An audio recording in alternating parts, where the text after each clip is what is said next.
Wassalatu wassalamu ala rasulillah ala alihi wa sahbihi wa man walah wa la hawla wa la quwwata illa billahi amma ba'd. Din wa akhwati fillah rahimani wa rahimakumullah. Semoga Allah Azza wa Jalla senantiasa mencurahkan rahmatnya kepada kita sekalian.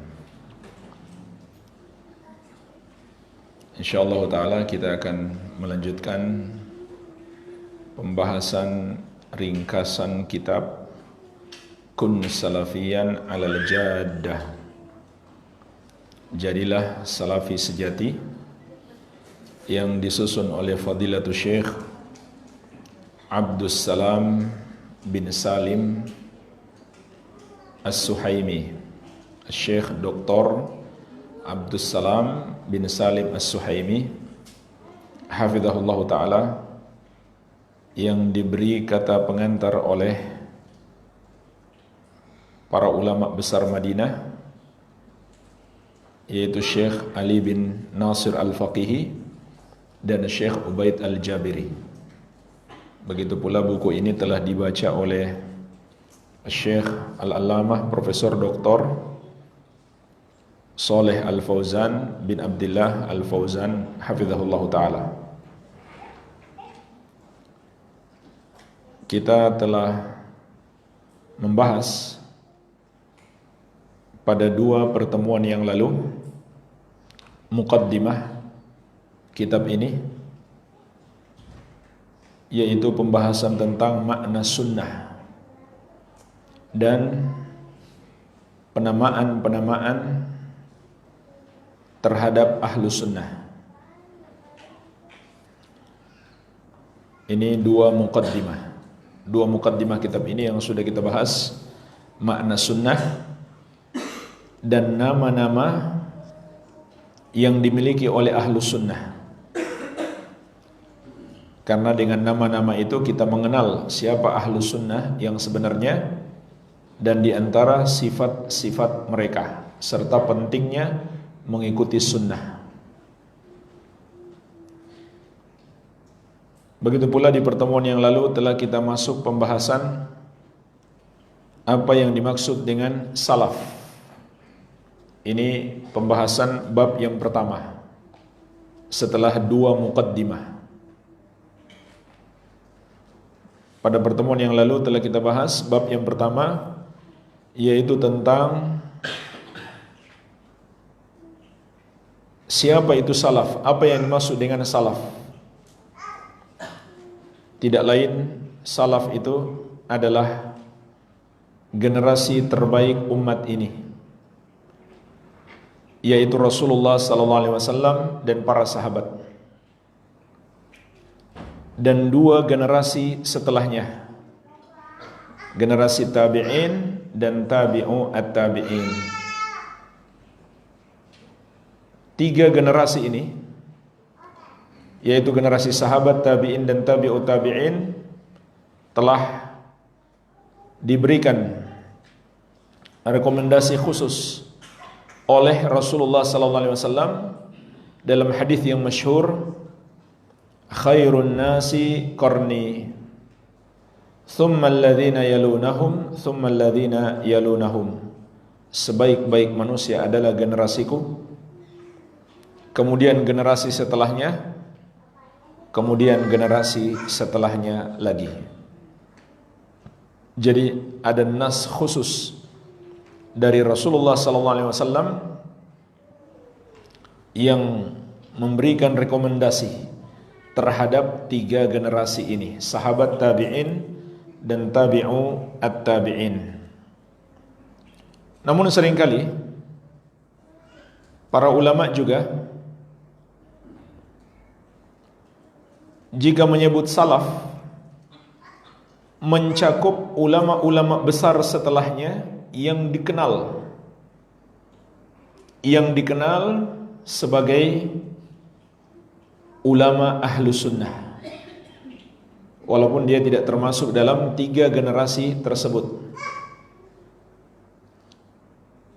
Jadi ini tentang maksud salaf. Baik, kita akan memasuki insyaallah bab yang kedua yang diberi judul oleh penulis Idharu Madhhabis Salaf wa bayanu mawqifihim min ahlil bidah. Tentang menampakkan madhab as-salaf. Madhab di sini maksudnya manhaj atau pendapat-pendapat para ulama salaf.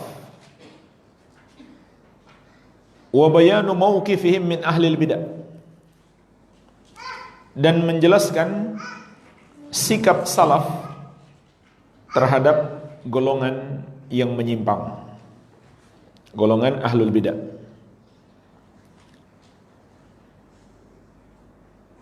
Penulis memulai kitab ini atau bab ini dengan menyebutkan hadis, sebuah hadis yang masyhur, yaitu hadis Al-Irbad bin Sariyah radhiyallahu anhu. Juga sudah sering kita bahas dalam penjelasan kitab ini. Hadis diriwayatkan Imam Ahmad, Abu Daud, Ibnu Majah dan yang lainnya. Rasulullah sallallahu alaihi wasallam bersabda, "Alaikum bisunnati wa sunnati rasyidin al-mahdiyyin. Tamassaku biha wa addu 'alaiha bin nawajid." Hendaklah kalian berpegang teguh dengan sunnahku dan sunnah para khulafa ar-rasyidin yang terbimbing, al-mahdiyyin yang telah mendapatkan hidayah. Yaitu beliau menyuruh kita berpegang teguh dengan sunnah para sahabatnya, terutama al-khulafa ar-rasyidin yang 4, Abu Bakar, Umar, Utsman dan Ali. Tamassaku biha, pegang erat sunnah itu. Wa addu 'alaiha bin nawajid, dan gigit dengan gigi geraham kalian, dengan gigi yang paling kuat. Wa iyyakum wa muhdatsatil umur, dan jauhilah oleh kalian perkara-perkara yang baru di dalam agama. Fa inna kulla muhdatsatin bid'ah, karena setiap yang baru dalam agama itu adalah bid'ah. Wa kulla bid'atin dolalah, dan setiap bid'ah itu sesat. Dalam hadis yang lain ada tambahan wa kulla dolalatin finnar, dan setiap yang sesat tempatnya di neraka. Jemaah sekalian, berdasarkan kita pun paham apa itu sunnah dan apa itu bid'ah. Dan sunnah ada lawan daripada bid'ah. Dan pembahasan ini sudah kita bahas pada 2 pertemuan sebelumnya. Makna sunnah yaitu seluruh, dan sunnah yang dimaksud di sini adalah lawan daripada bid'ah. Dalilnya adalah hadis yang mulia ini. Bukan sunnah yang lawannya makruh, karena kita bukan sedang membahas masalah fikih, tapi kita sedang membahas akidah dan metode beragama. Maka bid'ah yang dimaksud di situ adalah sesuatu yang baru, tidak diajarkan oleh Rasulullah sallallahu alaihi wasallam, sebagai lawan daripada sunnah. Bukan sunnah yang lawannya makruh, tapi sunnah yang lawannya adalah bid'ah. Iya. Dan ini makna sunnah di dalam syariat yang berasal dari nas. Yang berasal dari nas. Adapun makna sunnah dalam fikih itu berasal dari ijtihad ulama. Jadi penamahan sunnah dalam pembahasan fikih sebagai lawan daripada makruh itu berasal dari ijtihad ulama. Tapi sunnah di dalam nas, sunnah di dalam nas adalah keseluruhan petunjuk Nabi Muhammad sallallahu alaihi wasallam. Begitu pula para sahabat beliau. Apakah itu akidah maupun amalan. Itu makna sunnah yang terdapat di dalam nas, di dalam dalil Al-Quran dan sunnah, di dalam hadis Nabi sallallahu alaihi wasallam. Lawannya adalah bid'ah. Dan gagal paham ini bisa fatal juga akibatnya. Ya. Ada sebuah masjid di Jakarta Selatan dituduh masjid sesat. Kenapa? Karena mewajibkan sunnah katanya. Sunnah kok diwajibkan? Ini kan gagal paham kan? Bahaya. Menuduh orang sesat karena dia gagal paham. Iya. Dan lihat jemaah sekalian, kalau kita pahami hadis ini secara sekilas saja, menunjukkan sunnah di sini maknanya wajib. Karena Nabi SAW mengatakan, tamassaku biha, pegang erat sunnah itu. Wa'addu 'alaiha bin nawajidh, dan gigit dengan gigi gerahammu. Artinya betul-betul disuruh pegang erat, jangan dilepaskan. Jangankan dilepaskan, dipegang. Tapi pegangannya lemah, itu sudah tidak boleh. Apalagi dilepaskan. Bagaimana bisa kita katakan ini berarti enggak wajib? Ini wajib. Nabi SAW bukan mewajibkan lagi, tapi menyuruh kita pegang kuat-kuat, pegang erat-erat, jangan lemah. Maka Syekh mengingatkan kepada kita hadis ini, bahwasanya yang disebut madhab salaf atau manhaj salaf adalah mengikuti sunnah Rasulullah SAW dan para sahabat serta menjauhi bid'ah. Menjauhi bid'ah. Dan ini pula yang dimaksud di dalam hadithul iftiraq, hadis tentang perpecahan umat. Hadis yang masyhur juga, ketika Nabi Muhammad SAW mengabarkan umat beliau akan terpecah menjadi 73 golongan. Semuanya di neraka kecuali satu. Hanya satu yang selamat. Apa kata beliau? Ma ana alaihi wa ashabi. Yang satu itu adalah yang mengikuti aku dan para sahabatku. Maka sunnah yang dimaksud adalah mengikuti jalan Nabi SAW dan para sahabat, baik itu akidah ataupun amalan. Lawannya adalah bid'ah, menyelisihi petunjuk Nabi SAW dan para sahabat, baik itu akidah, keyakinan, ataukah amalan zahir. Kemudian Syekh juga menyebutkan,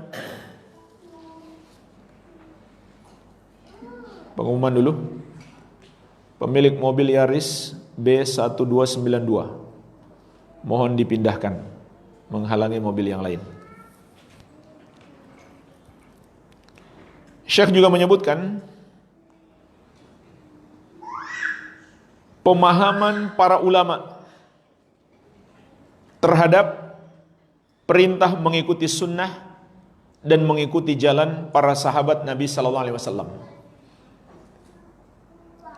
Beliau menyebutkan nasihat Ibnu Mas'ud radhiyallahu anhu.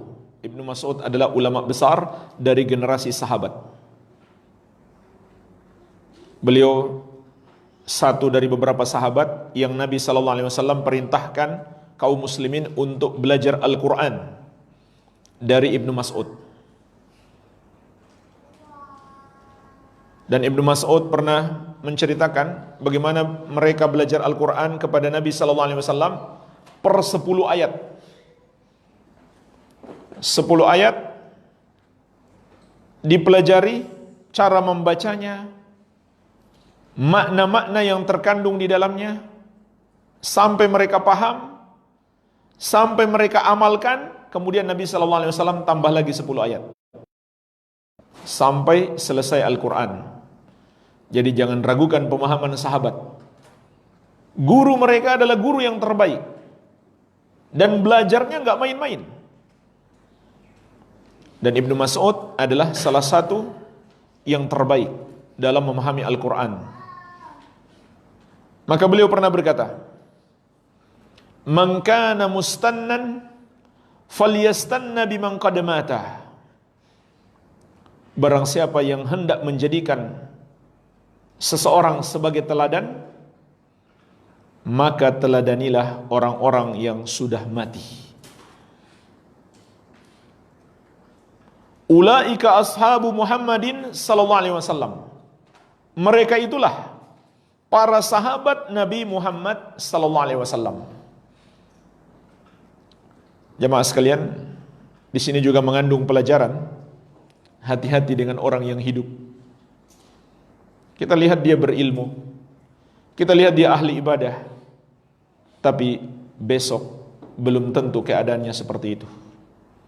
Karena istiqamah itu adalah anugerah dari Allah. Allah berikan kepada siapa yang Dia kehendaki. Maksudnya kita jangan fanatik kepada orang-orang yang hidup. Kita jangan terlalu berlebih-lebihan gulu terhadap guru-guru kita, ulama kita, sehingga khawatirnya kalau mereka salah, kita nggak mau terima disebut mereka salah, padahal mereka salah. Jadi orang yang hidup itu masih belum aman.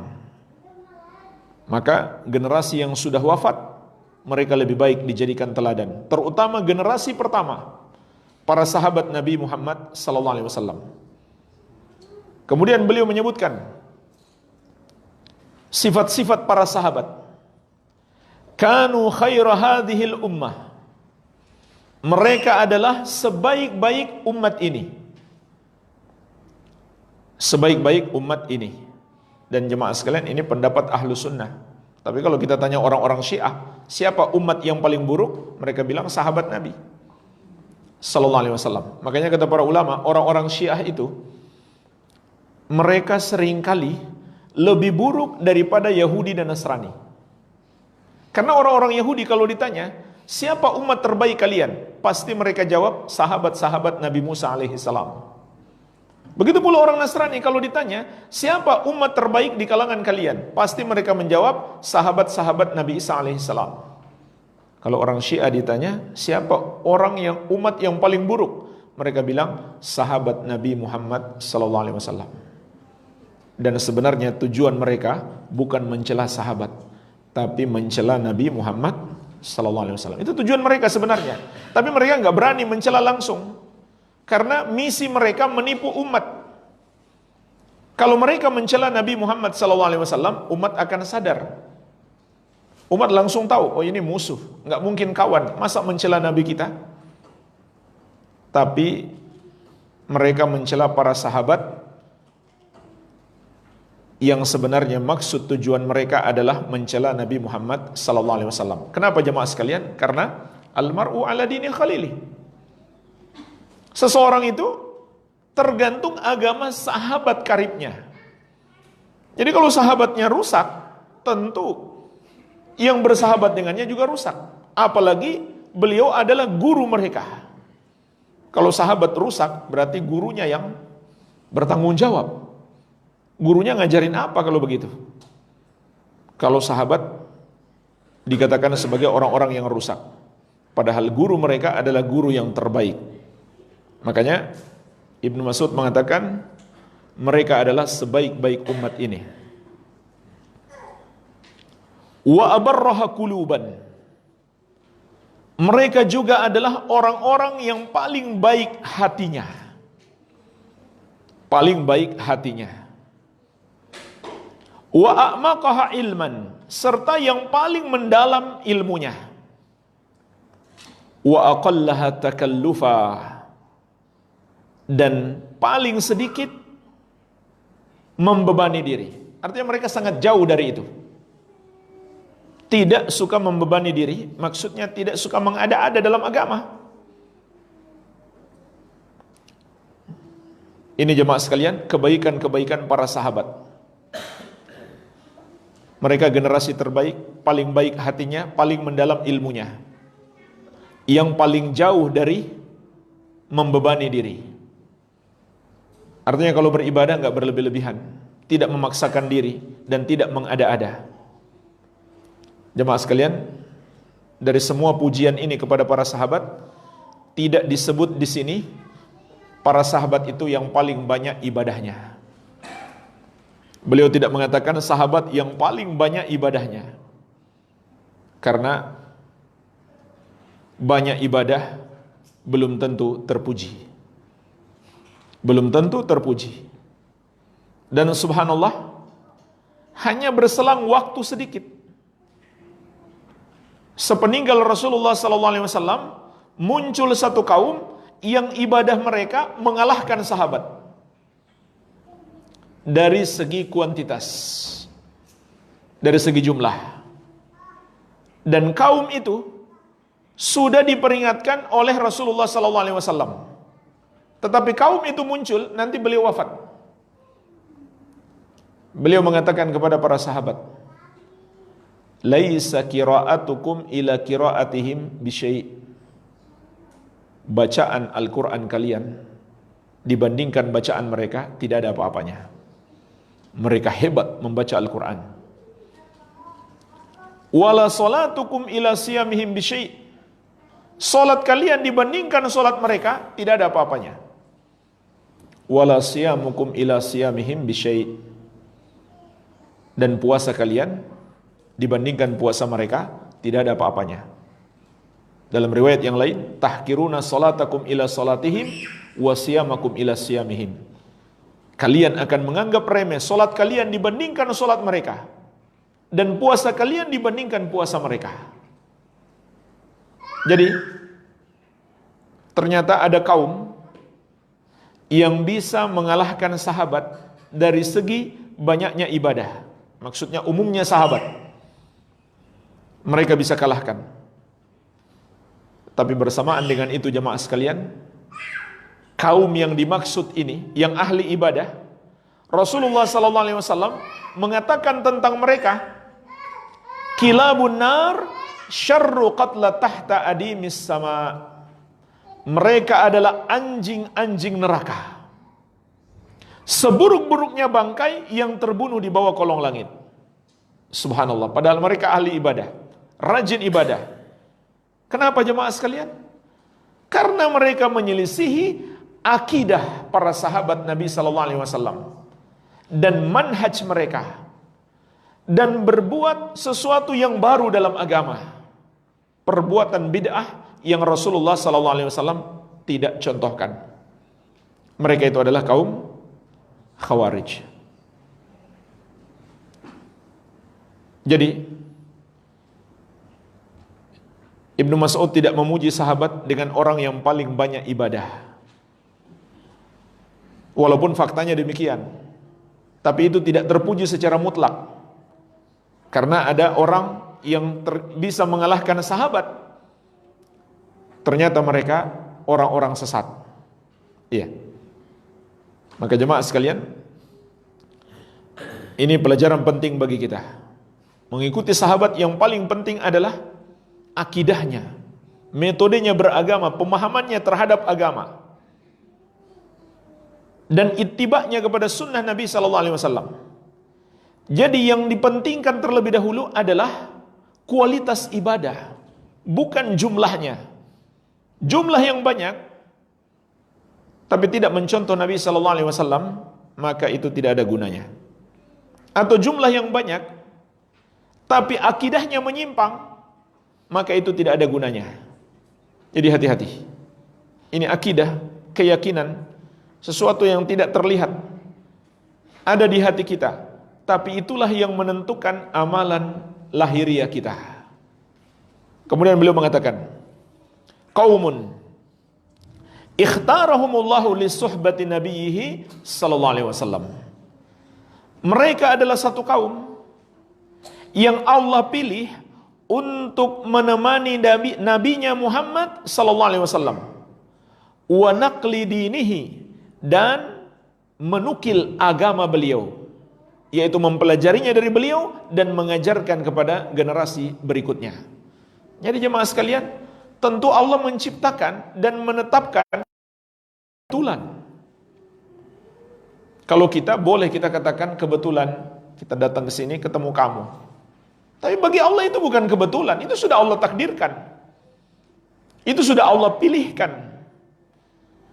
Jadi Allah memang memilih para sahabat untuk menjadi teman-teman, penolong-penolong bagi hambanya yang paling dia cintai.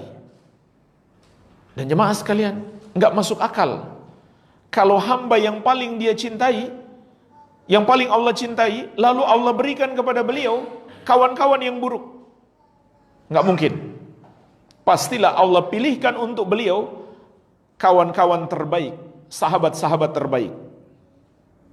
Ditambah lagi, sahabat-sahabat ini punya tugas besar, yaitu mempelajari agama Allah dan mengajarkan kepada generasi berikutnya. Pasti dipilih yang terbaik. Iya. Fatashabbahu bi akhlaqihim wa taraikihim. Maka ikutilah, teladanilah akhlak mereka dan jalan mereka. Fahum kanu 'alal huda al-mustaqim, karena mereka berada di atas petunjuk yang lurus. Jadi ini hakikat mengikuti jalan salaf. Berarti mengikuti para sahabat Nabi sallallahu alaihi wasallam, dan itu berarti mengikuti jalan yang lurus.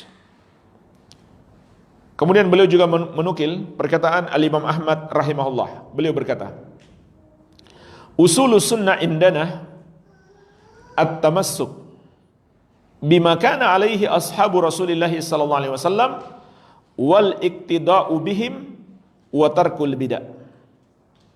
Prinsip sunnah menurut kami, prinsip di sini maknanya ajaran yang paling mendasar, yang kita tidak diizinkan untuk beda pendapat. Jadi kalau disebut usul, prinsip, berarti itu ajaran yang paling mendasar dalam agama yang kita tidak diizinkan untuk beda pendapat. Jadi jangan kita anggap semua ajaran agama ulama beda pendapat, tidak. Kalau disebut usul, berarti itu ulama sepakat, tidak ada perbedaan pendapat. Tidak semua dalam ajaran agama ini ulama beda pendapat. Dan tidak semua pula perbedaan pendapat yang boleh ditoleransi. Jadi harus kita bisa bedakan mana berbeda pendapat kita bertoleransi, mana yang tidak. Toleransi di sini maksudnya orang yang beda pendapat kita tidak sebut sesat. Itu toleransi. Ada perbedaan pendapat yang orang berbeda dengan ahlu sunnah, maka dia disebut sesat. Ya, sebagai contoh Syiah, Khawarij, dan lain-lain.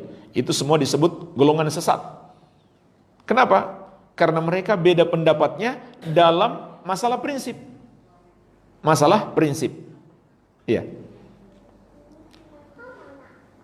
Maka jemaah sekalian, termasuk prinsip sunnah, maksudnya prinsip ahlu sunnati wal jamaah, kata Imam Ahmad rahimahullah, adalah berpegang teguh dengan ajaran para sahabat Rasulullah sallallahu alaihi wasallam dan meneladani mereka serta meninggalkan bid'ah. Ini termasuk prinsip ajaran Islam, ajaran yang paling mendasar di dalam Islam. Iya. Kemudian beliau berikan contoh lain. Para ulama dalam berbagai pembahasan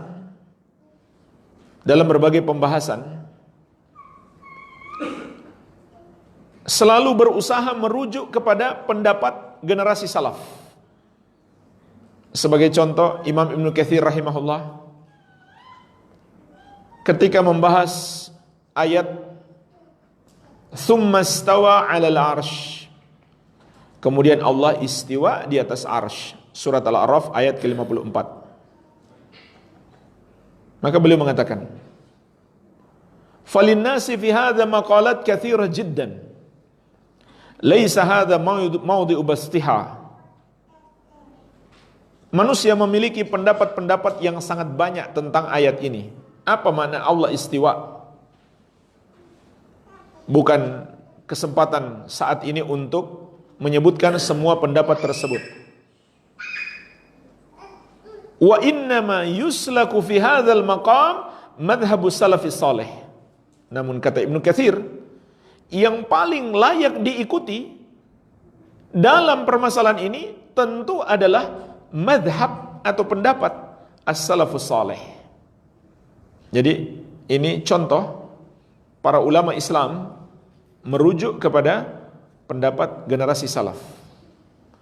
Kemudian beliau berikan contoh imam-imam salaf yang terkenal, Imam Malik, Al-Auza'i, Ats-Tsauri, Sufyan Ats-Tsauri, Al-Laits bin Sa'ad, Asy-Syafi'i, Imam Syafi'i yang masyhur, Ahmad bin Hanbal, Ishaq, dan lain-lain. Jadi ini bukan sebuah mazhab baru. Ini adalah mazhab mengikuti ulama-ulama terdahulu. Bukan sesuatu yang baru. Iya.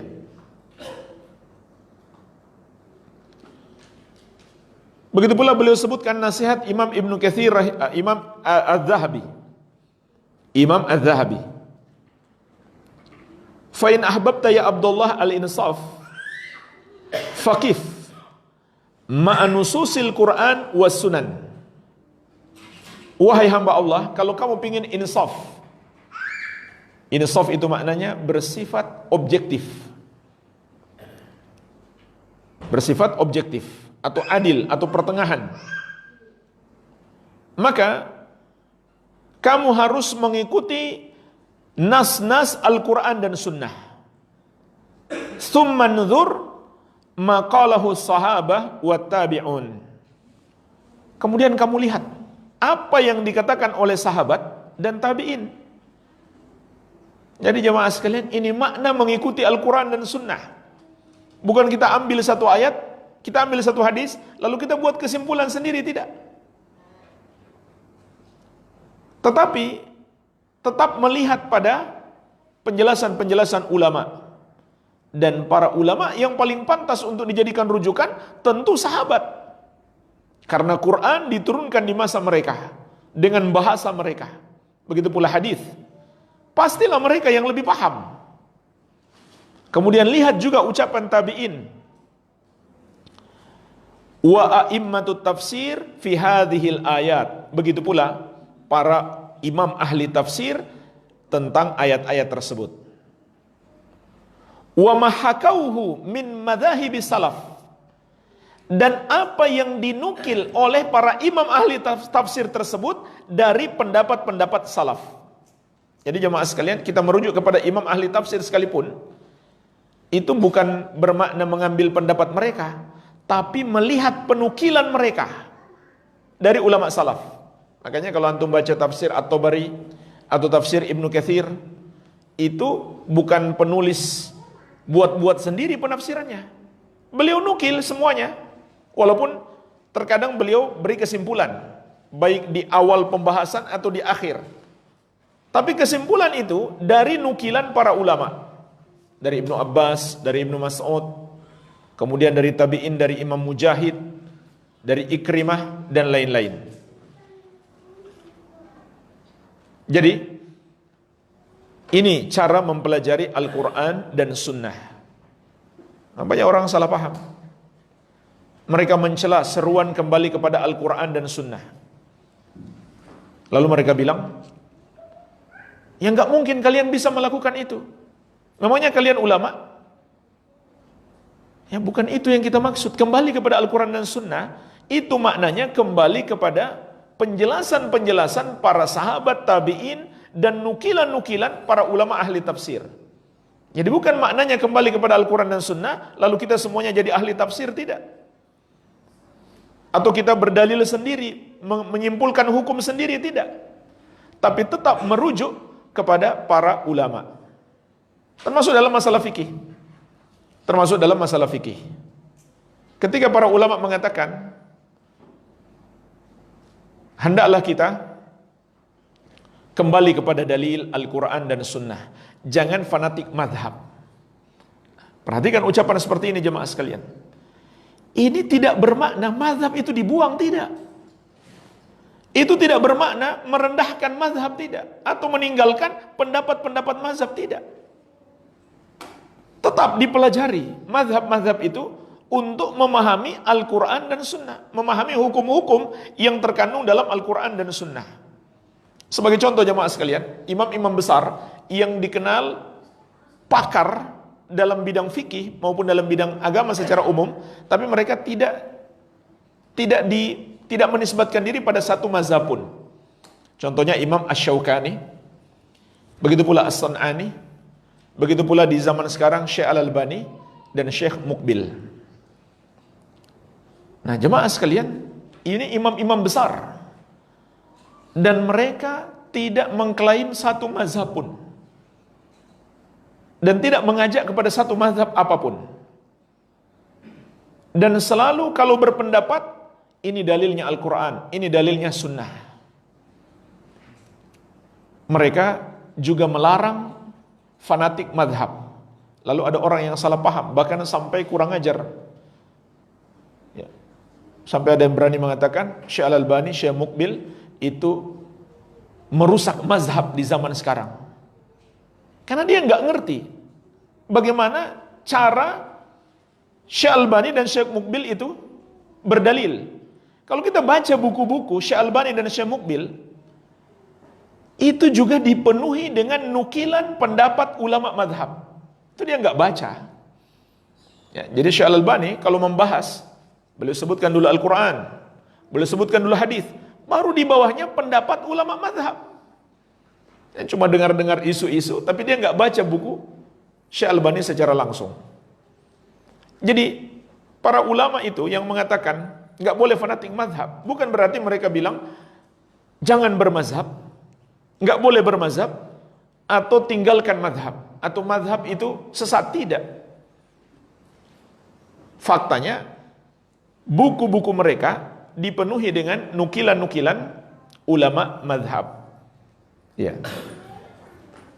Yang mereka maksudkan adalah lebih mengutamakan dalil.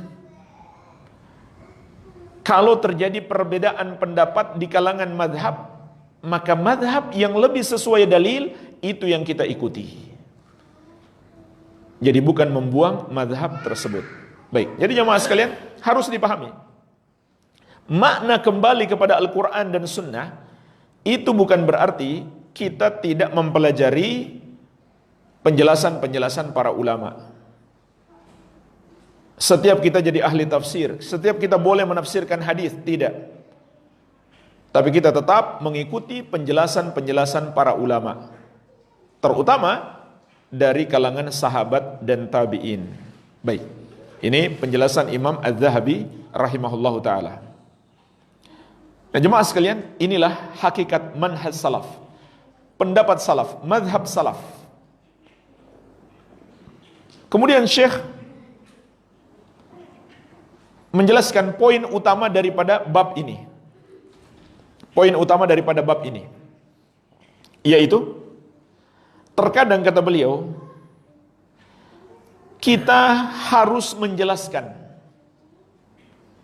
dan menegaskan ini pendapat salaf dan itu pendapat yang menyimpang, yang menyelisihi pendapat salaf. Terkadang harus kita tekankan, yaitu ketika banyaknya orang-orang menyebarkan pemahaman yang menyimpang, tapi mereka mengklaim itu adalah pendapat salaf, itu adalah ajaran Islam yang sebenarnya, itu adalah akidah ahlu sunnah. Maka di kondisi seperti itu, kata Syekh, harus kita tegaskan, harus kita ingatkan manusia, pendapat salaf bukan itu, ajaran Islam yang sebenarnya bukan itu. Yang benar adalah yang ini. Dalilnya mana? Dalilnya ada Al-Quran, dalilnya ada hadis, kemudian ditambahkan dengan penjelasan-penjelasan para ulama salaf. Jadi ini yang ingin beliau tekankan. Ini yang ingin beliau tekankan, bahwa orang yang mengajarkan Islam, orang yang mengajarkan Al-Quran, orang yang mengajarkan hadis, itu belum tentu benar. Yang benar adalah apabila dia mengikuti pendapat salaf. Ini yang harus kita tegaskan dan kita tekankan, terutama untuk diri kita sendiri. Kita harus yakin ajaran ini, pertama, ada ayatnya tidak? Kedua, ada hadisnya tidak? Kalau sudah ada ayat dan hadis, ya periksa dulu hadisnya sahih atau tidak. Kalau sudah jelas hadisnya sahih, sekarang yang berikutnya adalah bagaimana cara memahaminya. Ketika kita dapat satu pemahaman, maka kita periksa dulu, ini pemahaman salaf bukan? Ini pemahaman sahabat bukan? Kalau bukan, pasti itu salah. Walaupun di belakangnya ada ayat, ada hadis. Karena ayat dan hadis itu mereka tafsirkan sendiri. Berbeda dengan pemahaman salaf. Iya. Jadi inilah cara beragama yang menyelamatkan kita. Mengikuti dalil, bukan hanya dalil, tapi pemahaman terhadap dalil tersebut juga harus mengikuti generasi salaf. Baik. Kita masuk bab yang berikutnya, bab yang ketiga. Jawazul intisab ila salaf wa talaqqub bis salafiyah. Bolehnya menisbatkan diri kepada salaf atau menamakan diri dengan as-salafiyah.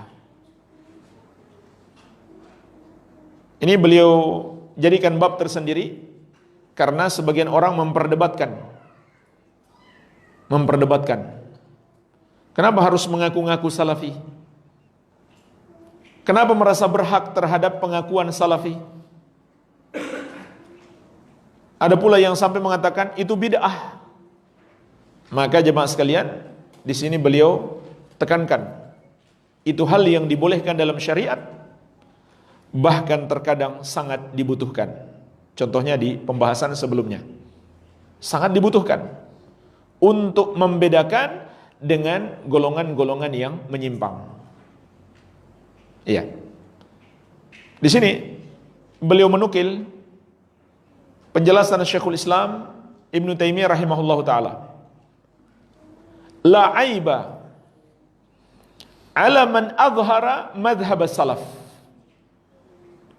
wa intasaba ilayhi wa'taza ilayhi bal yajibu qabulu dhalika minhu fa inna madhhab salaf la yakunu illa haqqa. Tidak ada aib atas orang yang menampakkan madhab salaf. Tidak ada celaan baginya. Dan menisbatkan diri kepada salaf, serta menghubungkan diri dengan salaf. Bahkan wajib menerima pendapat salaf. Karena sesungguhnya pendapat salaf itu tidak lain kecuali kebenaran. Pendapat salaf tidak lain kecuali kebenaran itu sendiri. Jadi ini penjelasan Syekhul Islam, bukan sebuah aib orang yang menisbatkan diri kepada salaf. Bukan sebuah aib, bahkan itu hal yang sangat bagus. Iya. Jadi itu bukan bid'ah. Karena itu menisbatkan diri kepada kebenaran. Oleh karena itu, para ulama ahlu sunnah juga sering menisbatkan diri atau menisbatkan seseorang kepada salaf. Boleh sebutkan di antara contohnya, Imam Az-Zahabi rahimahullah dalam kitab beliau Siyar A'lamin Nubala, kitab berisi biografi para ulama atau para ahli hadis. Iya. Atau biografi para tokoh secara umum. Ketika beliau membahas tentang syarat-syarat disebut al-hafidh. Kalau zaman kita sekarang disebut al-hafidh, cukup dia menghafal Al-Quran. Kalau al-hafidh di zaman dahulu itu beda. Jadi jangan salah paham. Kalau para ulama menyebut al-hafidh Ibnu Hajar, itu bukan sekedar dia hafal Quran. Dia disebut al-hafidh karena beliau ahli hadis, bukan sekedar ahli, luas penguasaannya terhadap ilmu hadis. Ya, bukan sekedar dia ahli hadis, tapi memang luas dia. Iya. Jadi ini tingkatan tinggi, al-hafidh. Maka beliau menyebutkan di antara syarat-syarat ulama itu digelari al-hafidh. Falladhi yahtaju ilaihi al-hafidh an yakuna taqiyan, zakiyan, salafiyan. Yang dibutuhkan seseorang sehingga dia pantas disebut al-hafidh, hendaklah dia orang yang bertakwa, cerdas. Dia sebutkan beberapa syarat. Kemudian di antaranya adalah salafiyan. Dia seorang salafi. Kalau bukan salafi, enggak pantas disebut al-hafidh. Jadi bukan sekedar dia kuasai, tapi dia juga memiliki akidah yang benar. Iya. Ketika Imam Az-Zahabi berbicara tentang biografi Imam Ad-Daruqutni, imam besar ahli hadis, Al-Imam Ad-Daruqutni, saat menjelaskan biografi Ad-Daruqutni, Al-Hafidh berkata, "Lam yadkhulir rajul abadan fi ilmil kalam, walal jidal, wala khadha fi dhalik, bal kana salafiyan." Imam Ad-Daruqutni tidak pernah memasuki pembicaraan tentang ilmu kalam. Ilmu kalam adalah istilah ilmu akidah di kalangan ahlul bidah. Mereka sebut ilmu kalam. Prinsip mereka adalah mengedepankan akal. Ya. Maka kata Imam Az-Zahabi, Daruqutni tidak pernah membahas ilmu kalam. Walal jidal, tidak pula pernah berdebat dalam agama. Maksudnya memperdebatkan yang sudah jelas. Bukan tunduk, tapi malah diperdebatkan. Maka Ad-Daruqutni enggak pernah seperti itu. Wala khadha fi dzalik, tidak pernah beliau tenggelam dalam hal tersebut. Bal kana salafiyan, akan tetapi beliau seorang salafi. Jadi ini bukan hal yang baru. Penamaan salafi terhadap para ulama, terhadap orang yang berpegang teguh dengan sunnah, telah disebutkan oleh para ulama terdahulu. Iya.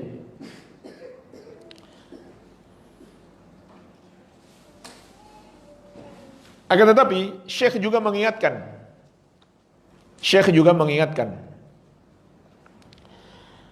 yang disebut salafi bukan sekedar penamaan, tapi harus ada pembuktian. Nggak ada gunanya ngaku-ngaku salafi, tapi akidahnya tidak mengikuti salaf. Begitu pula ibadahnya, begitu pula akhlaknya. Dan mengikuti salaf harus dari seluruh sisi. Jangan kita menganggap sebagian penting, sebagian tidak penting. Karena faktanya memang ada orang seperti itu. Dia menganggap yang penting akidahnya baik, ibadahnya baik, soal akhlak urusan belakangan. Dianggap gak penting. Dan ini fakta terjadi. Orang yang akidahnya mengikuti salaf, ibadahnya tidak ada bid'ah, tapi hubungannya dengan tetangga tidak baik. Punya utang gak mau bayar. Hubungannya dengan orang tuanya sendiri bahkan tidak baik. Hubungannya dengan istrinya bahkan tidak baik. Karena dia anggap itu tidak penting, menjaga hubungan baik. Itu juga salah. Itu tidak benar. Justru jemaah sekalian, ini sering saya ingatkan, ketika seseorang mengatakan atau punya anggapan yang penting akidahnya sudah baik, ibadahnya sudah benar, tidak ada bid'ah dia lakukan, maka akhlaknya itu belakangan atau tidak terlalu penting. Ketika dia mengatakan seperti itu, maka itu menunjukkan akidahnya rusak. Menunjukkan akidahnya rusak. Di mana kerusakannya? Di mana kerusakannya jemaah sekalian? Kalau ada orang punya pemahaman seperti itu, yang penting akidahnya bagus, ibadahnya bagus, akhlak mah belakangan. Akhlak gak penting. Kalau dia berkata begitu, justru akidahnya tidak bagus, akidahnya rusak. Di mana kerusakan akidahnya itu? Dalam ucapan itu sudah ada kerusakan akidahnya. Di bagian mana? Hah? Apa kerusakan akidahnya? Yaitu dia menganggap ada ajaran agama yang tidak penting. Itu rusak akidahnya. Kalau menganggap ada ajaran agama yang tidak penting, saat itu akidahnya rusak. Karena semua ajaran agama ini ajaran yang penting, yang agung. Datang dari Allah yang maha agung. Semuanya harus kita agungkan. Tidak boleh ada satupun yang kita remehkan. Dan itu termasuk manhaj liberal. Atau orang-orang sekuler. Sebagiannya mungkin. Mereka mengatakan, ya soal sholat gak penting. Ya urusan masing-masing aja. Yang penting bagaimana baik kepada orang. Yang penting bagaimana baik kepada orang. Soal iman, soal ibadah itu gak penting. Yang penting bagaimana hubungan kita dengan orang. Ya kebalik, sama itu. Ya maaf sekalian, seorang muslim, semua ajaran agama dia anggap penting. Tidak ada yang tidak penting. Hanya saja memang ada tingkatan. Ada yang lebih penting daripada yang lain. Tapi nggak ada yang sepele. Semuanya penting. Iya. Dan Allah Azza wa Jalla berfirman, "Wa may yu'azzim sya'airallah fa innaha min taqwal qulub." Dan barang siapa yang mengagungkan syiar-syiar Allah, maka itu berasal dari ketakwaan hati. Jadi jemaah sekalian, mengaku-ngaku salafi tapi tidak bisa dibuktikan, maka itu tidak ada manfaatnya. Andai seseorang gak pernah menyebut dirinya salafi, tapi akidahnya sesuai pendapat salaf, ibadahnya juga begitu, akhlaknya juga begitu, maka dia salafi sejati. Walaupun dia gak pernah ngaku-ngaku, saya salafi sejati. Walaupun gak ada stiker di mobilnya, salafi sejati misalkan. Tapi akidahnya benar, ibadahnya benar, akhlaknya mengikuti Nabi SAW dan para sahabat, maka dia salafi sejati. Makanya di sini Syekh juga tidak mengatakan wajib menyebut diri salafi, tidak. Ya, beliau beri judul Jawazul intisab ila salaf wa talaqub bisalafiyah. Bolehnya berintisab kepada salaf dan menamakan diri salafiyah. Beliau tidak katakan wajib, tidak. Yang wajib mengikuti salaf, bukan menamakan diri salafi. Tapi mengikuti kebenaran itulah yang wajib. Iya.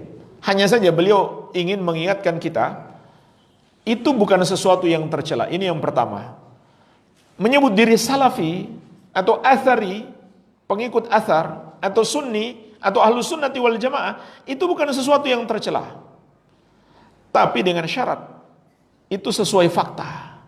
Pengakuan sesuai fakta. Ngaku-ngaku saja tanpa ada fakta, itu justru itu yang tercela.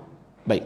Kemudian yang kedua juga, di bab sebelumnya, beliau ingatkan kita, terkadang perlu sekali kita menyebut ini salafi dan itu bukan salafi. Untuk apa? Untuk menjelaskan kebenaran.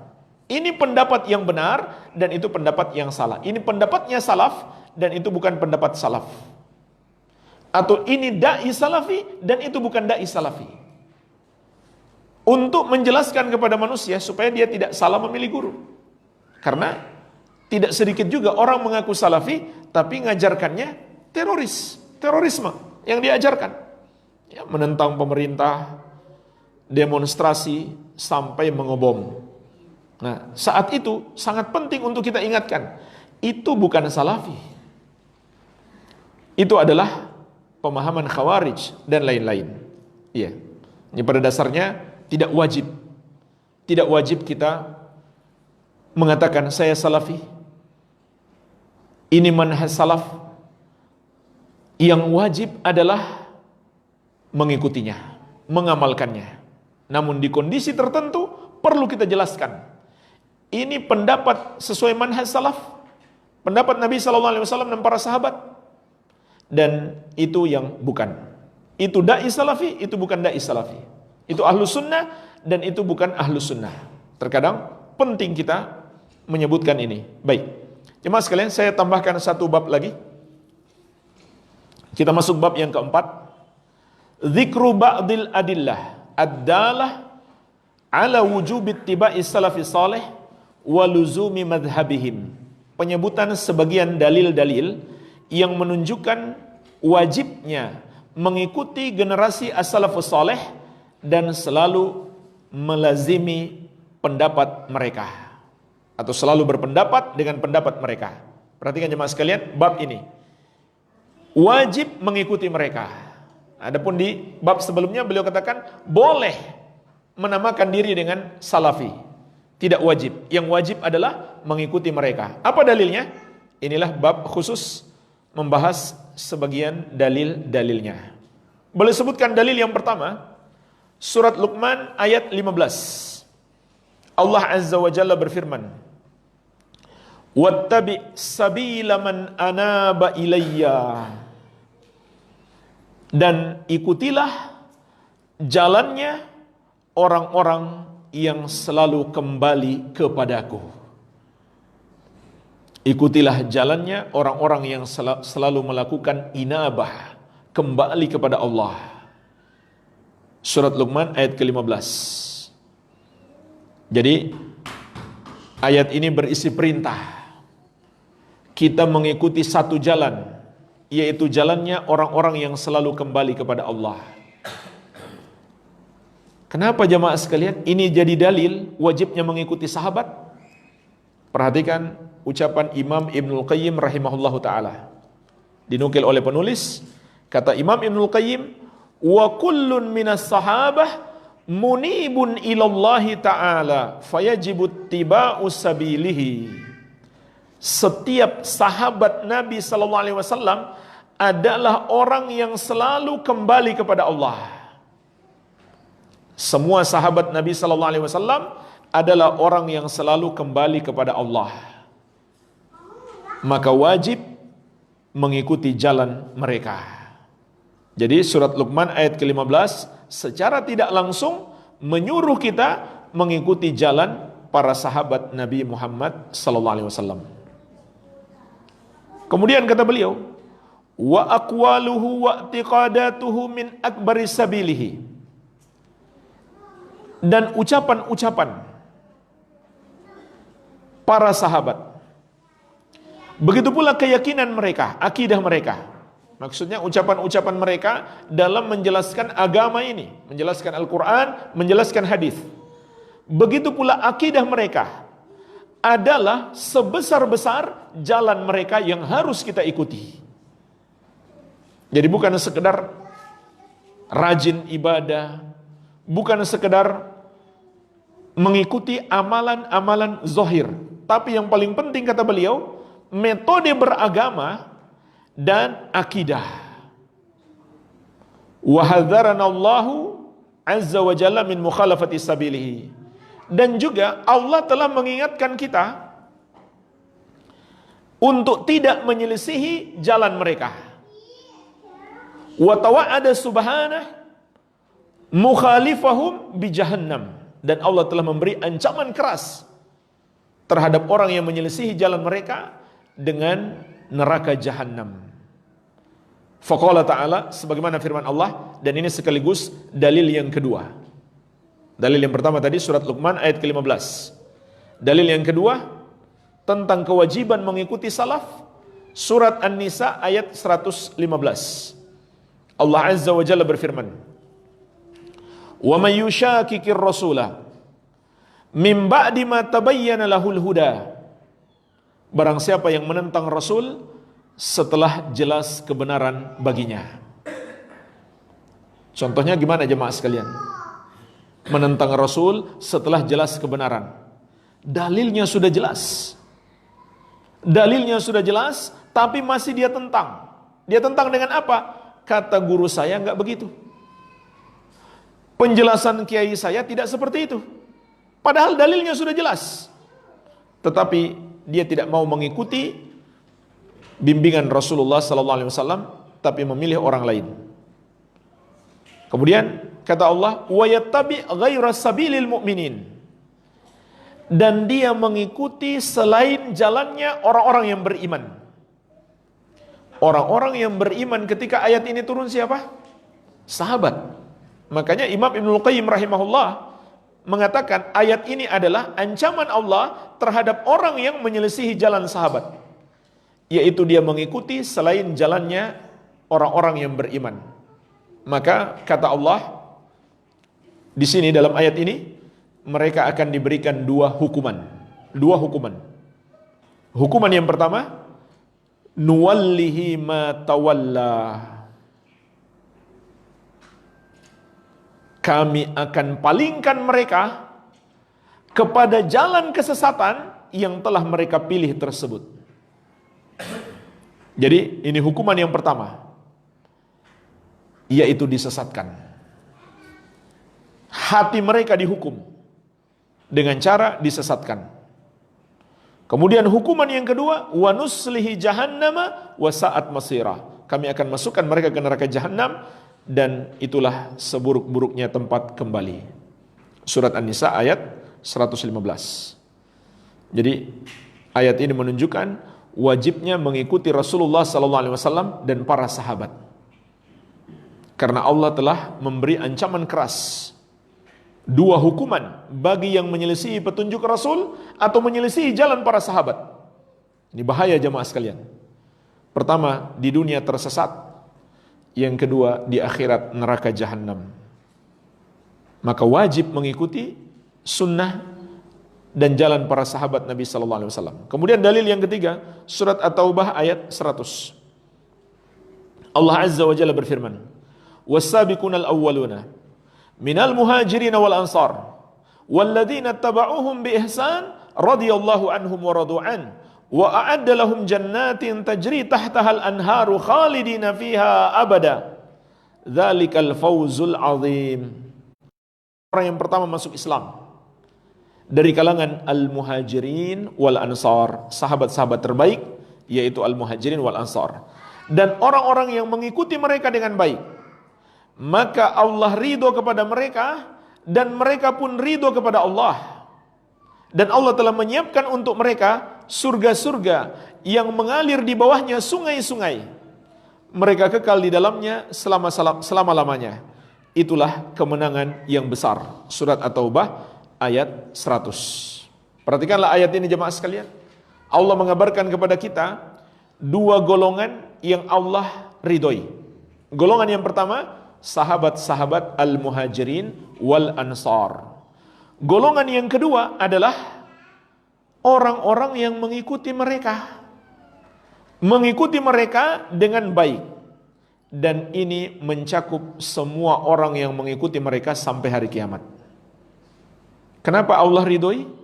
Karena apa yang mereka lakukan, apa yang mereka amalkan, baik amalan batin, keyakinan-keyakinan mereka, maupun amalan zahir, itu diridhoi oleh Allah, sesuai dengan keridhaan Allah. Artinya itu yang benar, sehingga Allah meridhoi mereka. Kalau salah, ya nggak mungkin Allah ridhoi.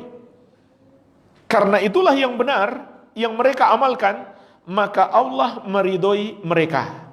Sehingga Allah pun telah menetapkan, tidak ada jalan bagi kita untuk menggapai ridho Allah kecuali mengikuti mereka. Jadi ini makna yang terkandung dalam ayat ini. Tidak ada jalan bagi kita untuk menggapai ridho Allah, bahkan untuk masuk surga, kecuali mengikuti jalan mereka. Dan ayat ini umum, walladzina taba'uhum bi ihsan, orang-orang yang mengikuti mereka dengan baik. Ini sifatnya umum, artinya tidak dibatasi oleh zaman, sehingga berlaku sampai hari kiamat. Tapi ingat, ayat ini mengatakan bi ihsan, mengikuti dengan baik. Bukan cuma ikut saja, tapi mengikuti dengan cara yang baik. Iya, artinya betul-betul diikuti. Jangan hanya ambil sebagian, dibuang sebagian. Iya, atau bikin penafsiran-penafsiran sendiri. Tidak, harus mengikuti pemahaman para salaf. Baik. Kemudian beliau juga menyebut hadis Irbad bin Sariyah yang telah kita bahas di awal tadi. Perintah Nabi SAW mengikuti sunnah beliau dan sunnah Al-Khulafa Ar-Rashidin. Al-Khulafa Ar-Rashidin adalah sahabat-sahabat yang terbaik. Sahabat-sahabat yang terbaik adalah Al-Khulafa Ar-Rashidin. Di situ juga hadis tersebut mengandung kewajiban mengikuti jalan sahabat. Beliau juga sebutkan hadis yang tadi sudah kita sebutkan juga, sebaik-baik manusia adalah generasiku, kemudian generasi yang setelahnya, kemudian generasi yang setelahnya. Ini mengandung perintah. Hadis ini bukan sekedar pengabaran, tapi mengandung perintah bagi kita untuk mengikuti jalan mereka. Begitu pula hadis tentang perpecahan umat, ma'ana alaihi wa ashabi. Golongan yang benar hanya satu, yang mengikuti aku dan para sahabatku. Jadi ini hadis-hadis yang semuanya sudah sering kita dengarkan. Jemaah sekalian, sebagai penutup, Syekh juga menyebutkan nasihat-nasihat para ulama. Dan ini menunjukkan pemahaman para ulama terhadap nas, terhadap ayat-ayat dan hadis tersebut. Jadi kewajiban mengikuti salaf bukan pemahaman yang baru. Ini pemahaman yang dijaga para ulama ahlus sunnah dari masa ke masa. Ibnu Mas'ud radhiyallahu anhu berkata, ittabi'u wa la tabtadi'u faqad kufitum. Ittiba'lah kalian, yaitu mencontoh Rasulullah SAW dan para sahabat, dan janganlah kalian berbuat bid'ah di dalam agama, karena sungguh itu telah cukup bagi kalian. Jamaah sekalian, sunnah ini sudah sangat cukup bagi kita. Kita nggak perlu lagi dengan yang lain. Bahkan andai kita berusaha mempelajari semua sunnah, mungkin kita nggak sanggup ketahui semuanya. Ada saja satu dua yang mungkin kita belum tahu. Andai kita ketahui semuanya, kita tidak akan sanggup mengamalkannya secara konsisten terus menerus. Semuanya. Apalagi jemaah sekalian, kalau faktanya masih banyak belum kita tahu, masih banyak belum kita amalkan. Jangankan yang belum kita tahu, yang sudah kita ketahui pun masih banyak belum kita amalkan. Terus kenapa mengamalkan yang lain? Kan aneh. Kalau seseorang semua sunnah sudah diamalkan, dia merasa kayaknya masih kurang nih. Baru dia tambah dengan hal yang baru, masih masuk akal. Masih masuk akal. Andai ada orang seperti itu, dan tidak mungkin ada. Tapi faktanya terlalu banyak sunnah yang belum kita amalkan. Terlalu banyak petunjuk Nabi SAW yang belum kita amalkan secara konsisten. Tapi kenapa kita masih menambah-nambah di dalam agama yang Nabi SAW tidak ajarkan dan beliau telah melarangnya?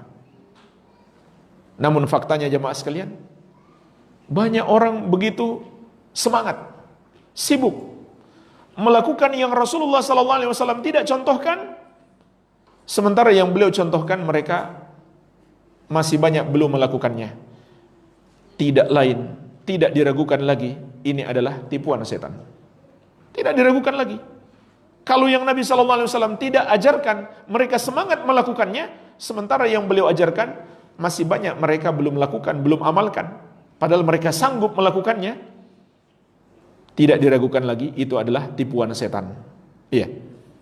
Waqal, Ibnu Mas'ud juga berkata, Inna naqtadi wala nabtadi wa nattabi wala nabtadi wala nadilla ma tamassakna bil athar. Sesungguhnya kita hanyalah meneladani dan tidak membuat-buat atau mengadakan sendiri. Kita hanyalah ittiba dan tidak berbuat bid'ah. Maka kita tidak akan tersesat selama kita berpegang teguh dengan athar. Athar itu maksudnya peninggalan, ajaran-ajaran peninggalan Rasulullah sallallahu alaihi wasallam. Iya. Beliau juga menyebutkan ucapan sahabat yang mulia Ubay bin Ka'ab. Ubay bin Ka'ab radhiyallahu anhu, juga seorang ulama besar dari kalangan sahabat. Beliau mengatakan, "Alaikum bis sabil was sunnah." Hendaklah kalian mengikuti jalan yang lurus dan sunnah. Fa innahu laisa min abdin ala sabilin wa sunnatin dzakara rahman fafadat aynahu min khasyatillah fatamassahu an-nar abadan. Karena sesungguhnya tidaklah seseorang berada di atas jalan yang lurus dan sunnah Nabi sallallahu alaihi wasallam yang mengingat Allah yang Maha Penyayang atau berzikir kepada Allah, kemudian kedua matanya mengalirkan air mata, dia menangis karena takut kepada Allah, maka tidak mungkin dia disentuh oleh api neraka selama-lamanya. Perhatikan jemaah sekalian ucapan beliau tentang orang yang rajin berzikir. Tapi syarat dia dikatakan orang yang ahli zikir kalau dia berada di atas sunnah. Bukan sekedar ahli zikir, rajin berzikir, banyak berzikir, tapi zikirnya tidak sesuai sunnah. Ini syarat orang itu zikirnya benar, zikirnya diterima, zikirnya menjadi sebab dia terlindung dari api neraka, zikirnya di atas sunnah. Jadi bukan sekedar memperbanyak zikir, tapi zikirnya sesuai sunnah, dengan cara yang sunnah. Wa inna iktisadan fi sunnah wa khairun min ijtihadin fi khilafi sabilin wa sunnah. Dan sesungguhnya kata beliau, sedikit sesuai sunnah itu lebih baik daripada banyak namun menyelisihi sunnah. Jadi jemaah sekalian, inilah pemahaman para sahabat. Amalan itu bukan yang utama dilihat banyaknya, tapi yang dilihat adalah ittiba'nya. Walaupun sedikit, itu lebih baik daripada banyak tapi tidak sesuai sunnah. Iya. Al-Imam Abul Aliyah, imam besar dari generasi tabi'in, beliau berkata, "Alaikum bil amril awwal alladzi kanu alaihi qabla ayyaftariqu." Hendaklah kamu mengikuti ajaran yang pertama, yang asli, sebelum manusia, sebelum umat Islam terpecah belah. Umat Islam dulu adalah umat yang satu, yaitu para sahabat Nabi Muhammad SAW. Mereka semuanya disebut Ahlus Sunnati wal Jamaah. Maka ajaran mereka itulah yang berhak kita ikuti. Sebelum muncul perpecahan. Perpecahan pertama sekali muncul di akhir masa pemerintahan Ali bin Abi Thalib, yaitu muncul Khawarij. Golongan sesat pertama muncul. Kemudian tidak lama setelah itu muncul Syiah. Kemudian masih di akhir masa sahabat muncul Qadariyah dan seterusnya. Maka kita lihat sejarah. Sebelum muncul perpecahan itu, itulah yang berhak diikuti, yaitu para sahabat Nabi sallallahu alaihi wasallam. Al-Imam Al-Auza'i rahimahullahu ta'ala berkata, "Isbir nafsaka ala sunnah Waqif haitsu waqafal qaum wa kul bima qalu wa kuffa amma kaffu anhu wasluk sabila salafika salih fa innahu yasa'uka ma wasi'ahum. Bersabarlah, sabarkan dirimu di atas sunnah. Sabarkan dirimu di atas sunnah. Waqif haitsu waqafal qaum, dan berdirilah di mana kaum itu berdiri. Maksudnya berpendapat, mengikuti pendapat salaf. Wa qul bima qalu, ucapkan seperti ucapan mereka. Wa kuffa amma kaffu anhu, dan tahan dirimu yang mereka menahan diri darinya. Artinya yang tidak mereka bicarakan dalam agama ini, kita juga nggak bicarakan.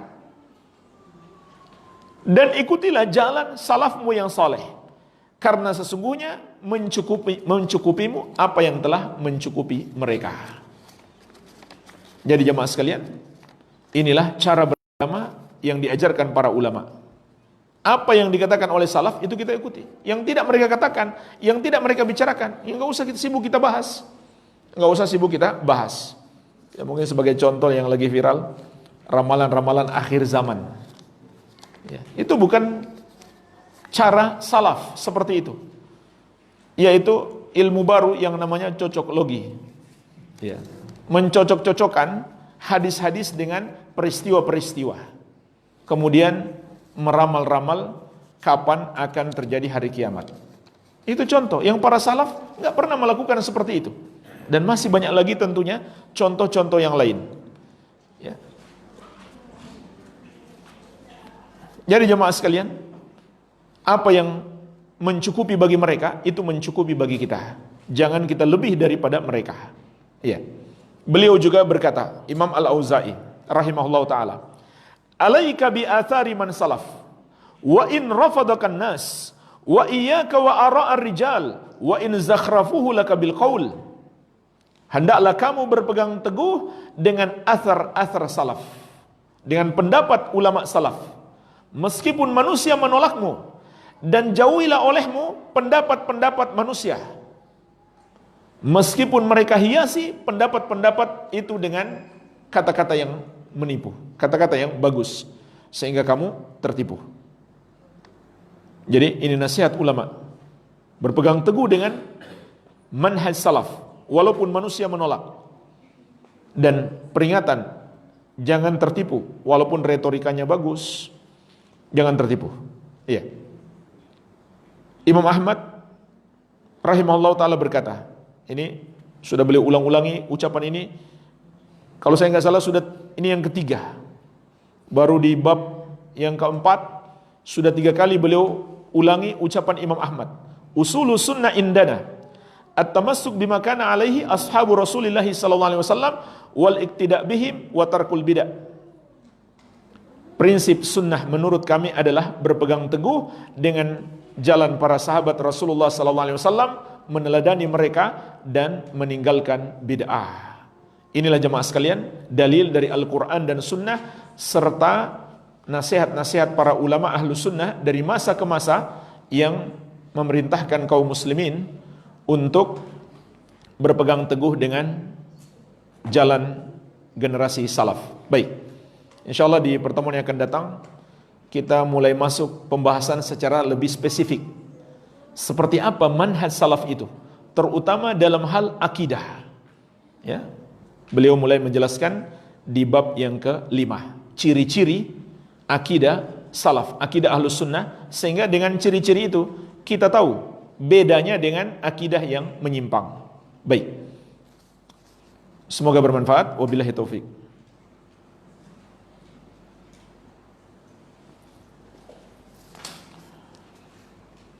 Pertanyaan, takfir muayyan tidak boleh dijatuhkan kepada orang muslim tertentu kecuali jika telah memenuhi syarat dan hilangnya penghalang pengkafirannya. Dan ulama lah yang bertugas menjatuhkan vonis takfir muayyan dan bukan tugas setiap orang. Minta tolong dijelaskan lagi. Jadi jemaah sekalian, takfir itu ada 2, mengkafirkan orang itu ada 2. Yang pertama, mengkafirkan secara mutlak tanpa menunjuk individu tertentu. Contohnya kita mengatakan, barang siapa yang menyembelih untuk selain Allah, maka dia orang kafir. Nah, ucapan seperti ini tidak bermakna setiap orang muslim yang melakukan itu langsung bisa divonis kafir, tidak. Ini namanya takfir mutlak, takfir umum. Baik, yang kedua takfir muayyan. Yang divonis adalah orangnya langsung. Misalkan seseorang mengatakan si fulan sudah kafir. Maka pengkafiran yang kedua ini, kalau pengkafiran yang pertama ya cukup ada dalilnya. Tapi pengkafiran yang kedua, mengkafirkan orangnya, dan orang itu muslim ya, tadinya, lalu dia melakukan kekafiran, masih ada syarat-syarat lain yang harus terpenuhi. Di antaranya adalah iqamatul hujjah, menegakkan hujjah kepadanya. Menegakkan hujjah kepadanya. Iya. Kenapa harus begitu? Karena ulama sepakat tidak ada perbedaan pendapat. Ulama sepakat tidak ada perbedaan pendapat. Ada al-udhru bil jahal. Uzur karena kebodohan. Jadi dia tidak otomatis divonis kafir karena alasannya dia masih bodoh. Dia masih bodoh. Walaupun ini ada perincian. Ada perincian. Uzur yang diterima itu bukan dari semua orang, tapi dari orang yang berusaha belajar, hanya mungkin dia belum ketemu ilmunya, atau orang yang gak mampu belajar sama sekali, gak ada gurunya, atau sebab-sebab yang lain sehingga dia tidak belajar. Adapun orang yang bisa belajar, ada gurunya, tapi sengaja dia gak mau belajar, maka itu tidak diberi uzur. Ya. Nah, jemaah sekalian, pada umumnya ini kaidah disepakati ulama, tidak ada perbedaan pendapat. Tidak ada perbedaan pendapat ulama. Kalau dia jahil, dia tidak otomatis dikafirkan. Hanya saja ulama beda pendapat. Kapan seseorang itu boleh dikasih uzur? Disitulah mungkin ulama beda pendapat.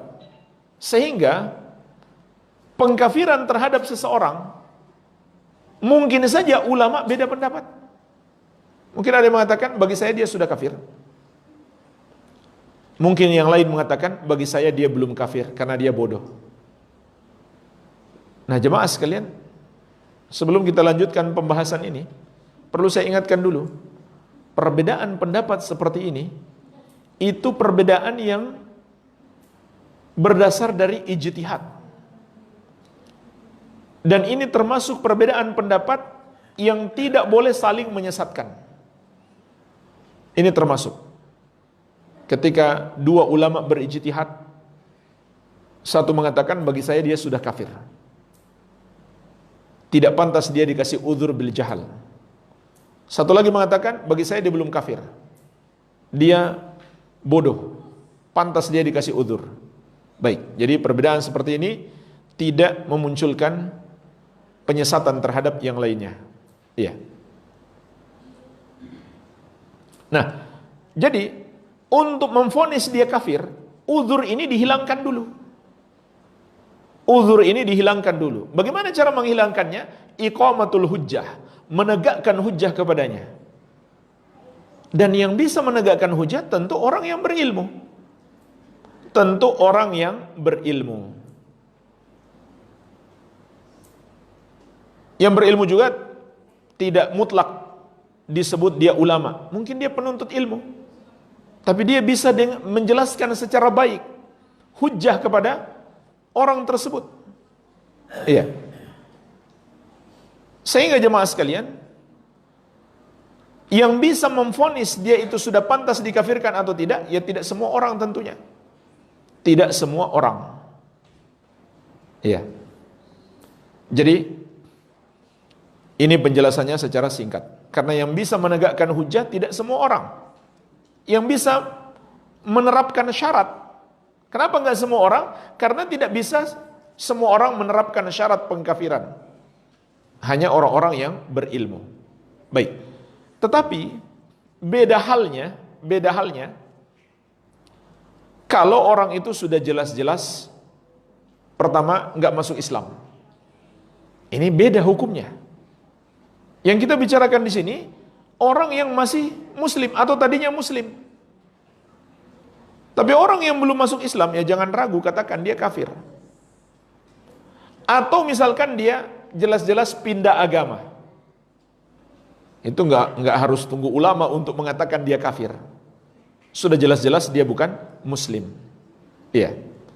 Baik, jadi ini kaidah umum, tapi dalam perincian-perincian itu ada hukum-hukum tersendiri. Baik, wallahu a'lam.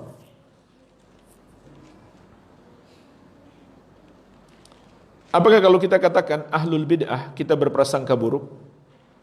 Padahal kebid'ahan cukup jelas dan merasa tersinggung.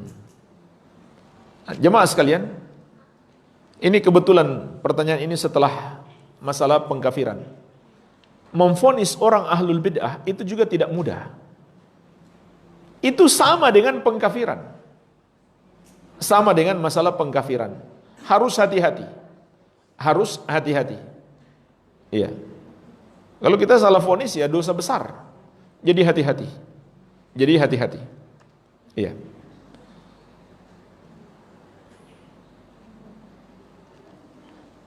Jadi belum tentu orang itu melakukan bid'ah lalu orang itu sudah pantas divonis sebagai ahlul bid'ah. Maka masalah-masalah seperti ini memvonis orang itu sebaiknya dikembalikan kepada orang-orang yang berilmu. Iya. Adapun memberi nasihat, maka itu bisa dilakukan setiap orang yang tahu bahwa itu salah, yang punya ilmu bahwa itu salah. Dan kalau kita berikan nasihat lalu kita katakan wahai ahlul bid'ah, ya itu kan tidak tepat. Ya pantas dia tersinggung. Ya, ya jangan begitu.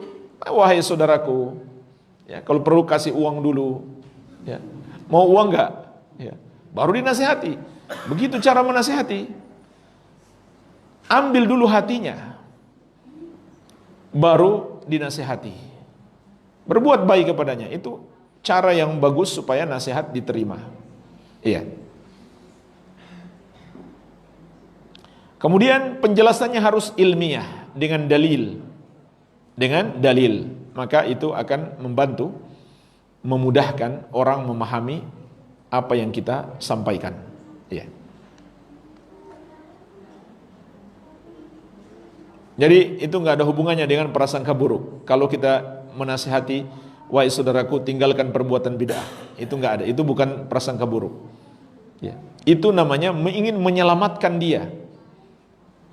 Kita kalau menasihati orang berbuat bid'ah, itu adalah kasih sayang yang terbesar kepadanya. Kan sudah jelas. Nabi SAW mengatakan, kullu bid'atin dolalah. Setiap bid'ah itu sesat. Kalau kita membiarkan saudara kita berbuat bid'ah, berarti kita nggak sayang dong. Berarti kita biarkan dia dalam kesesatan. Kalau ibu-ibu biarkan temannya ngomong pas lagi kajian, berarti nggak sayang kepadanya. Ini harus ditegur ya. Kalau ada yang ngobrol saat kajian, itu harus ditegur. Karena kita sayang kepada dia. Kalau kita biarkan berarti nggak sayang dong. Jadi harus diingatkan. Ini tanda cinta yang sebenarnya. Walaupun mereka nggak paham, mereka nggak ngerti. Mereka pikir itu berarti memusuhi. Padahal tidak.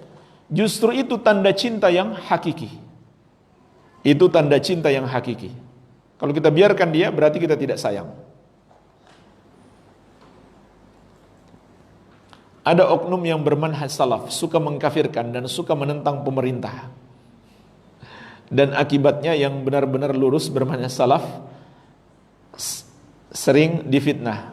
Bagaimana menurut Ustaz? Dia bukan bermanhaj salaf. Kalau dia suka mengkafirkan berarti khawarij. Dia menentang pemerintah juga khawarij. Itu dua-duanya manhaj khawarij. Dia punya satu saja, dia sudah pantas disebut khawarij. Atau minimal kita katakan dia mengikuti jalan khawarij, tidak mengikuti jalan sunnah. Iya. Nah jemaah sekalian, ini tambahan juga. Orang yang berbuat bid'ah, yang pantas disebut ahlul bid'ah, adalah bid'ah yang menyelisihi prinsip sunnah. Adalah bid'ah yang menyelisihi prinsip sunnah. Contohnya itu, bid'ahnya khawarij, menyelisihi prinsip sunnah, yaitu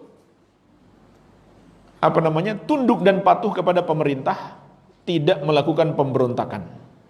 Iya, tidak melakukan penentangan kepada pemerintah, tapi menasihati dengan cara yang baik. Begitu pula tidak mengkafirkan sesama muslim, itu termasuk prinsip sunnah yang diselisihi oleh khawarij. Rasulullah SAW memberi peringatan keras. Man qala li akhihi ya kafir faqad ba'a bihi ahaduhuma. Siapa yang mengatakan kepada saudaranya wahai kafir, maka ucapan itu akan kembali kepada keduanya. Kembali kepada salah satu dari keduanya. Artinya, kalau saudaranya enggak kafir, ucapan itu kembali kepadanya. Itulah sebabnya kita harus berhati-hati dalam vonis kafir. Karena kalau dia enggak kafir, ucapan itu kembali kepada kita. Iya.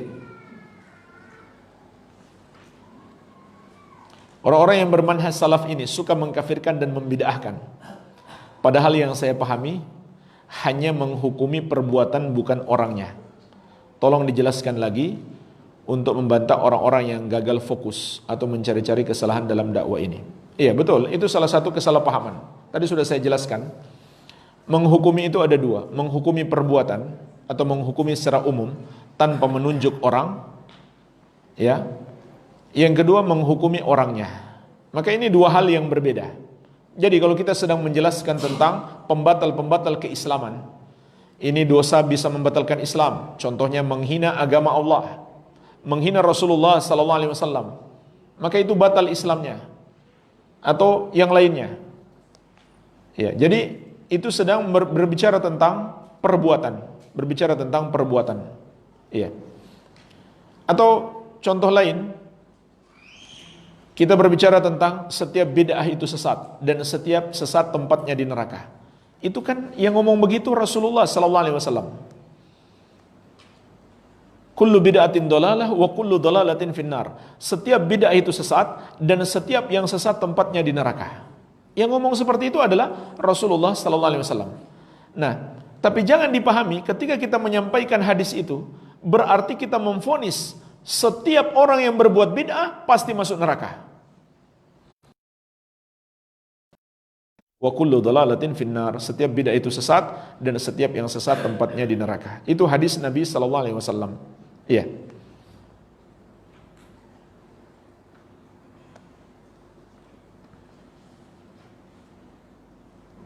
Mohon arahan, mengaku salafi, apakah masih bisa mengikuti kajian yang bukan ustadz, bukan salaf? Jamaah sekalian, dalam mengikuti kajian, hendaklah kita pilih guru yang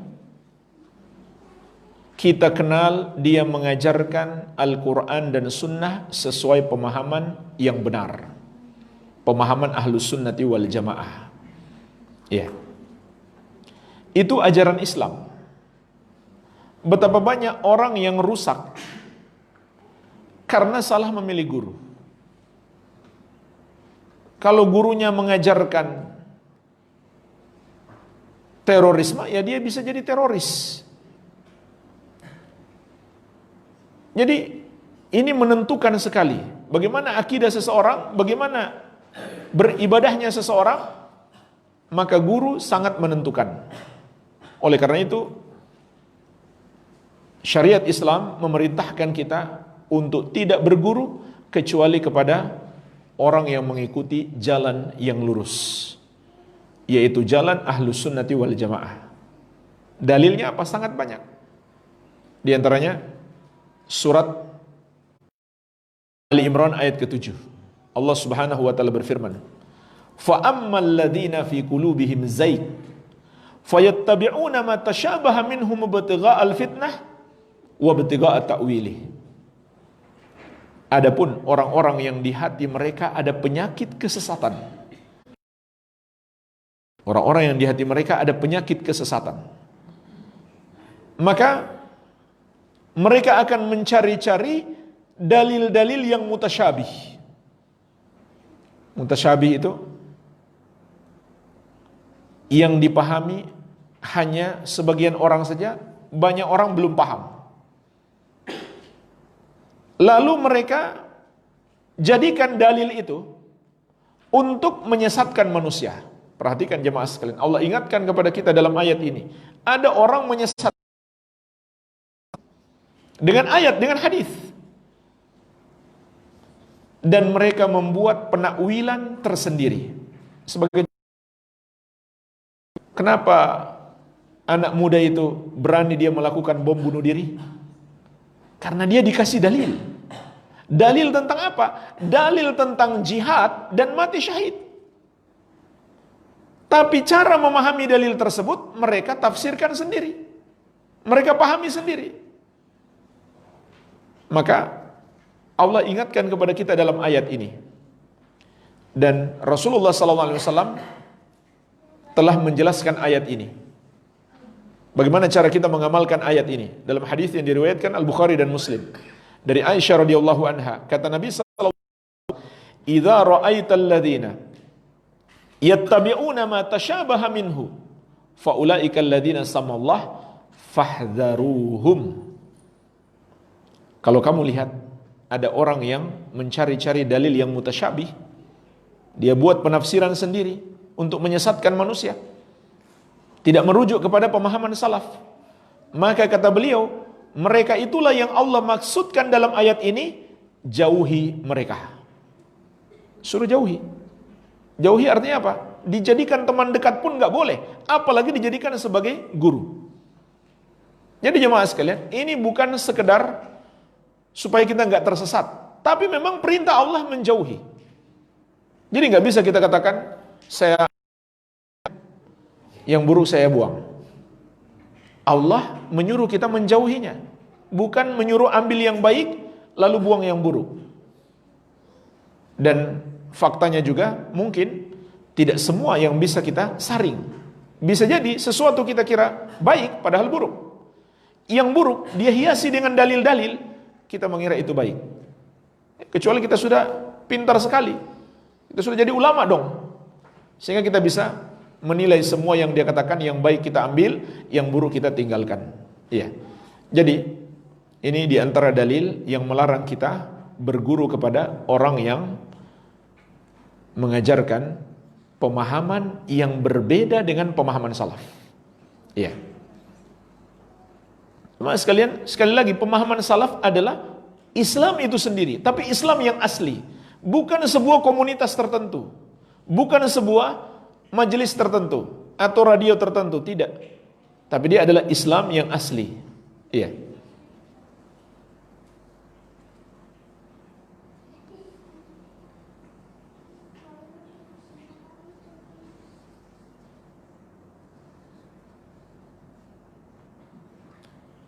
Setelah saya mengikuti salaf, apakah ada kewajiban mengajak orang lain untuk mengikuti pemahaman salaf?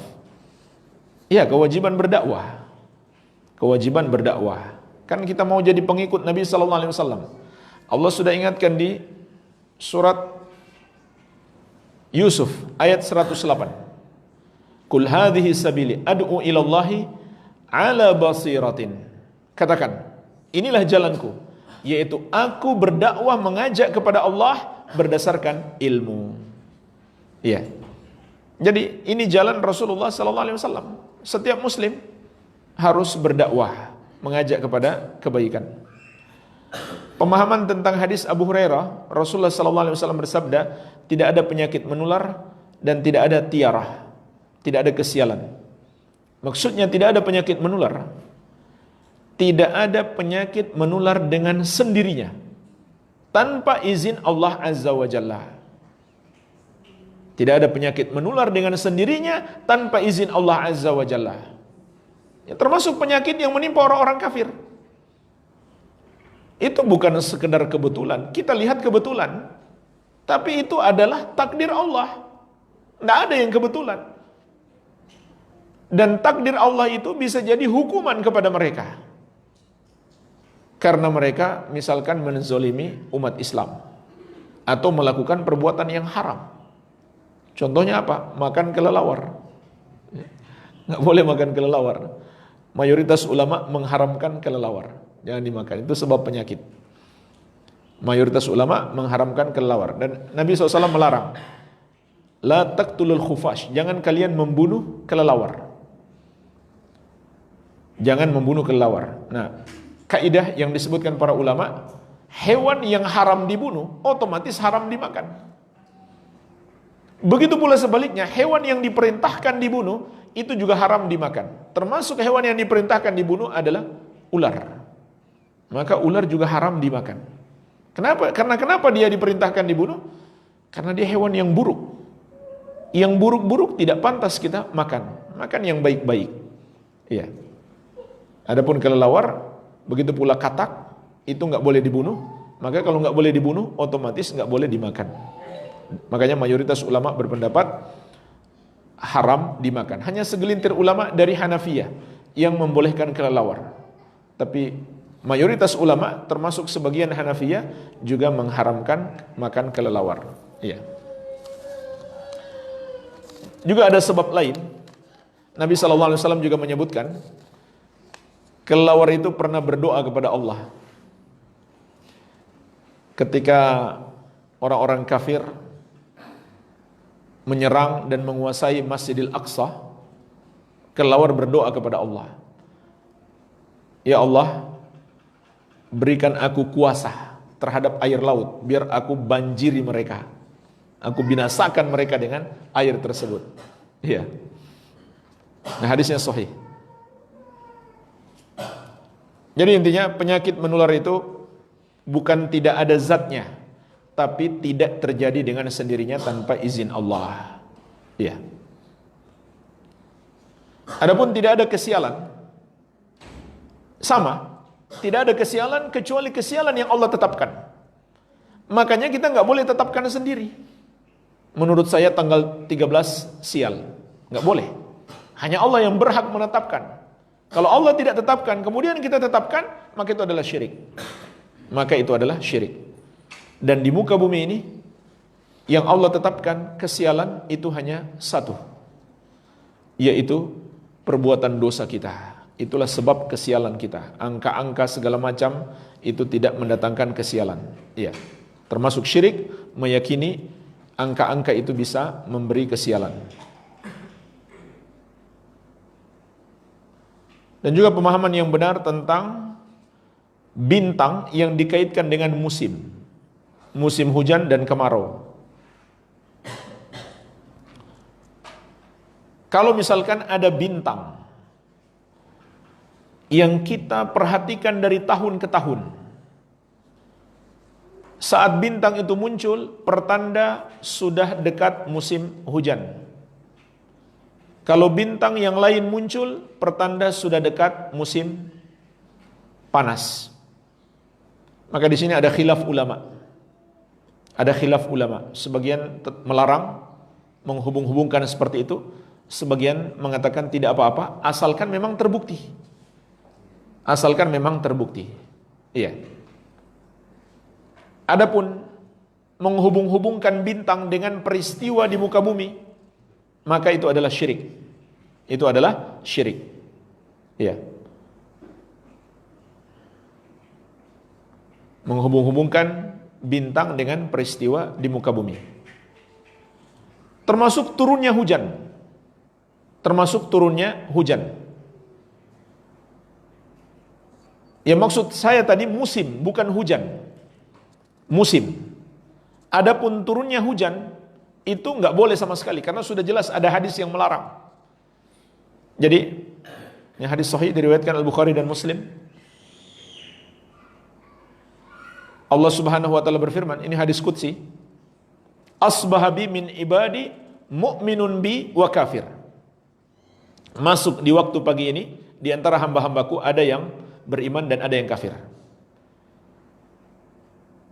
Orang yang mengatakan mutirna bi fadlillahi wa rahmatihi, kami diberi anugerah, kami diberi hujan dengan anugerah dari Allah dan rahmatnya, itulah kata Allah orang yang beriman kepadaku dan kufur kepada bintang. Sedangkan orang yang mengatakan mutirna bin nau'i kada wa kada, kita diberi hujan karena bintang ini dan bintang itu, maka itulah orang yang kufur kepadaku dan beriman kepada bintang. Iya. Jadi yang tadi kita katakan misalkan terbukti itu terkait dengan musim, bukan terkait dengan turunnya hujan itu sendiri. Kalau tentang turunnya hujan sudah jelas dalilnya. Allah mengatakan orang yang berkata kita diberi hujan karena munculnya bintang ini dan bintang itu, maka itu adalah kufur kepadaku dan beriman kepada bintang. Iya. Jadi sesuatu yang tidak terbukti, lalu kita mencoba menghubung-hubungkan antara peristiwa langit dan peristiwa bumi, maka itu adalah syirik. Itu adalah syirik. Iya. Dan juga itu masuk kategori perdukunan. Para dukun juga begitu. Mereka meramal peristiwa-peristiwa di muka bumi dengan munculnya bintang ini dan bintang itu. Padahal nggak ada hubungan. Tidak ada hubungan. Iya. Adakah kondisi di mana kita pribadi diwajibkan mengaku sebagai salafi? Ya itu tadi kondisinya. Kalau kita misalkan dalam keadaan ingin mengingatkan orang,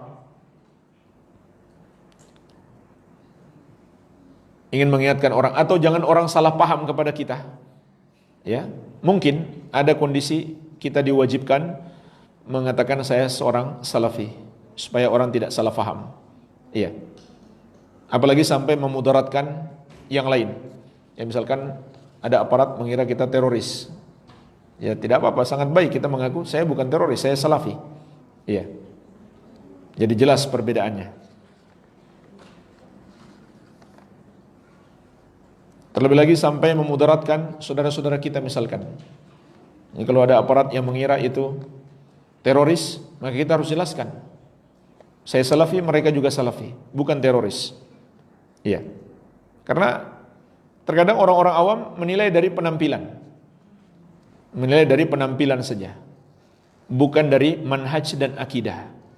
Maka kita harus memahamkan mereka. Wallahu a'lam.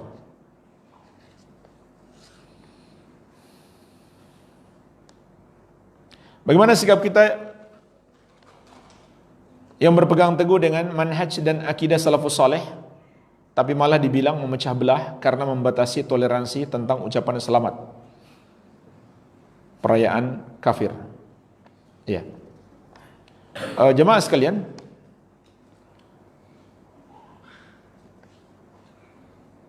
tidak boleh mengucapkan selamat terhadap perayaan-perayaan orang kafir. Itu disepakati ulama, tidak ada perbedaan pendapat. Makanya di tahun 80-an Majelis Ulama Indonesia itu sudah mengeluarkan fatwa di zaman Buya Hamka rahimahullah. Majelis Ulama Indonesia mengeluarkan fatwa haram mengucapkan selamat terhadap hari raya orang kafir. Dan jauh sebelum Majelis Ulama Indonesia, ulama Islam seluruhnya sepakat, tidak ada perbedaan pendapat. Tidak boleh seorang muslim mengucapkan selamat terhadap hari raya orang kafir. Ini nggak ada khilaf lagi, nggak ada perbedaan pendapat. Kata Imam Al-Qayyim rahimahullah, wa amma tahni'atu bi sya'airil kufril mukhtassa bihi fa haramun bil ittifaq. Mengucapkan selamat terhadap hari raya kekufuran atau syiar-syiar kekufuran yang merupakan ciri khas kekufuran itu, simbol-simbol kekufuran, maka itu hukumnya haram berdasarkan kesepakatan ulama. Jadi nggak ada lagi ulama beda pendapat. Artinya ini ajaran Islam yang ulama nggak beda pendapat lagi. Pasti ajaran Islam. Kalau ulama masih beda pendapat, mungkin masih bisa kita katakan, jangan-jangan itu bukan ajaran Islam. Ulama sendiri masih beda pendapat. Sehingga kita teliti, itu benar tidak? Tapi kalau ulama sudah sepakat itu ajaran Islam, pasti itu ajaran Islam. Tidak mungkin tidak. Sehingga kalau ada orang yang mengatakan tidak toleransi, justru dia yang tidak toleransi kepada ajaran Islam. Apa dia mau menolak ajaran Islam? Dia tidak mau mengakui ajaran Islam. Katanya toleransi. Toleransi kok menolak? Kalau dia toleransi, justru dia harus bertoleransi. Umat Islam sedang menjalankan agamanya. Ini maksud saya mengikuti logika mereka. Iya. Ini yang pertama. Yang kedua, jemaah sekalian, nggak peduli mereka mau ngomong apa. Jangan jadikan omongan mereka sebagai patokan kita dalam beragama, ukuran kita dalam beragama. Jadi jangan dijadikan omongan mereka sebagai ukuran atau patokan. Nggak usah peduli mereka mau ngomong apa. Yang penting kita menjalankan agama kita. Itu yang paling penting. Terserah. Mereka mau bilang tidak toleransi, teroris, segala macam, terserah. Yang penting kita menjalankan ajaran agama kita. Dan Allah yang akan melindungi kita, menjaga kita dari keburukan-keburukan mereka. Iya. Kemudian jemaah sekalian, mungkin bisa ditambahkan juga yang barangkali masuk akal. Kenapa ada toleransi? Karena ada perbedaan kan?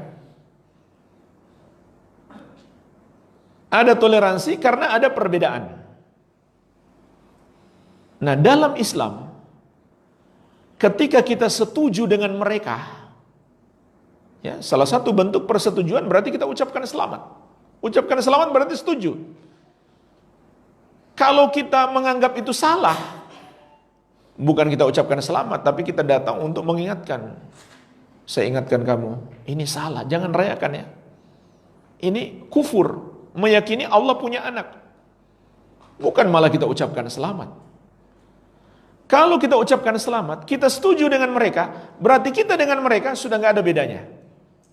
Terus di mana toleransi kalau kita sudah nggak berbeda? Toleransi itu kan karena kita berbeda. Makanya dalam Islam itu, perbedaan itu diakui ada. Itu namanya toleransi dalam Islam. Mengakui adanya perbedaan, bukan membenarkan yang salah. Nah, ini juga jawaban yang sangat tepat. Kita katakan toleransi itu adalah mengakui adanya perbedaan. Perbedaan itu ada, tetapi bukan membenarkan yang salah. Itu bukan toleransi. Jadi kalau ada orang berbuat salah, lalu kita katakan benar atau kita ucapkan selamat, itu bukan toleransi. Itu adalah persetujuan. Iya. Kemudian jemaah sekalian, kalau orang melakukan kekafiran, kita ucapkan selamat. Sesungguhnya yang lebih pantas diucapkan selamat kalau begitu, orang yang melakukan dosa yang lebih ringan daripada itu. Contohnya orang minum khamar, atau orang yang korupsi. Boleh nggak orang korupsi kita katakan selamat korupsi? Nggak boleh kan? Bagaimana lagi dengan orang yang melakukan dosa yang lebih besar, yaitu kekafiran dan kesyirikan? Iya. Jadi intinya adalah itu bukan toleransi menurut pandangan syariat. Iya. Itu adalah bahkan dosa terbesar, melakukan kekafiran dan kesyirikan karena menyetujui kesyirikan dan kekafiran. Ya. Nah, lalu apa toleransi dalam syariat? Toleransi itu dua. Ini sudah sering kita bahas. Toleransi dalam syariat itu adalah dua. Yang pertama, kita tidak menzolimi mereka. Tidak menzolimi orang-orang kafir. Bahkan dalam syariat Islam, orang-orang kafir yang tinggal di negeri kaum muslimin wajib dilindungi. Wajib dilindungi. Itu dalam hukum syariat. Makanya kalau ada yang mengaku berjihad lalu membunuh mereka, orang kafir yang tinggal di negeri kita, itu menyelisihi syariat. Itu jihad yang bid'ah, bukan jihad yang sunnah. Ya. Ini yang pertama, tidak menzolimi mereka. Yang kedua, boleh berbuat baik kepada mereka dengan dua syarat. Syarat yang pertama, berbuat baik tersebut hanya dalam perkara duniawi. Ya, kasih uang, bayarkan hutangnya, kasih makanan dan lain-lain. Boleh, tidak masalah. Tapi dalam perkara duniawi, jangan membantu mereka mengamalkan agama mereka yang bertentangan dengan agama kita. Itu bukan membantu, itu namanya menolong dalam dosa, bukan toleransi. Baik, syarat yang kedua, dia bukan termasuk orang kafir yang memerangi Islam. Kalau dia orang kafir yang memerangi Islam, maka jawabannya adalah jihad. Tapi jihad yang syar'i, bukan seperti yang dilakukan oleh teroris. Wallahu a'lam, ini saja yang bisa kita bahas. Semoga bermanfaat. Lebih dan kurangnya saya mohon maaf. Wabillahi taufik. Subhanakallahumma bihamdik, asyhadu an la ilaha illa anta, astaghfiruka wa atubu ilaik. Wa sallallahu ala nabiyyina Muhammadin wa alihi wasallam. Walhamdulillahirabbil alamin. Wassalamualaikum warahmatullahi wabarakatuh.